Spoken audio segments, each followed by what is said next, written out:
Hi అందరికీ! ఈరోజు నేనేం చేయబోతున్నానంటే ఈ మధ్య బాగా వైరల్ అయిన బబుల్ కాఫీ అండి. దానికోసమని మీరేం చేస్తారంటే సగ్గుబియ్యం అయితే తీసుకొని ఇలా మెత్తగా మిక్సీ పట్టుకోవాలి. నెక్స్ట్ ఈ మిక్సీ పట్టిన పొడిని జల్లించుకోవాలి.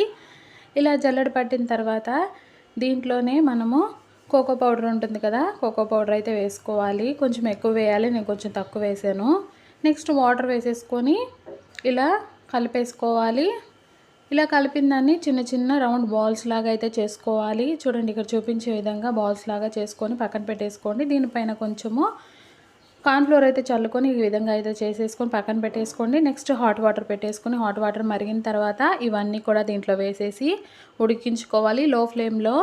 నెక్స్ట్ మనము 2 కప్పులు అయితే తీసుకొని దాంట్లోనే కాఫీ పౌడర్ ఇంకా షుగర్ కూడా వేసుకొని మనం ముందుగా ఉడికించుకున్న ఈ బబుల్స్ని అయితే దీంట్లో వేసేసిన తర్వాత మనము కాచి చల్లార్చిన తర్వాత ఫ్రిడ్జ్లో పెట్టిన పాలు పోసుకొని మిక్స్ చేసేసుకోవడమే. అంతేనండి, బబుల్ కాఫీ అయితే రెడీ అయిపోయింది.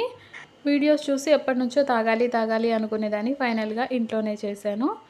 మీకు నచ్చితే మీరు కూడా తప్పకుండా ట్రై చేయండి. బాయ్.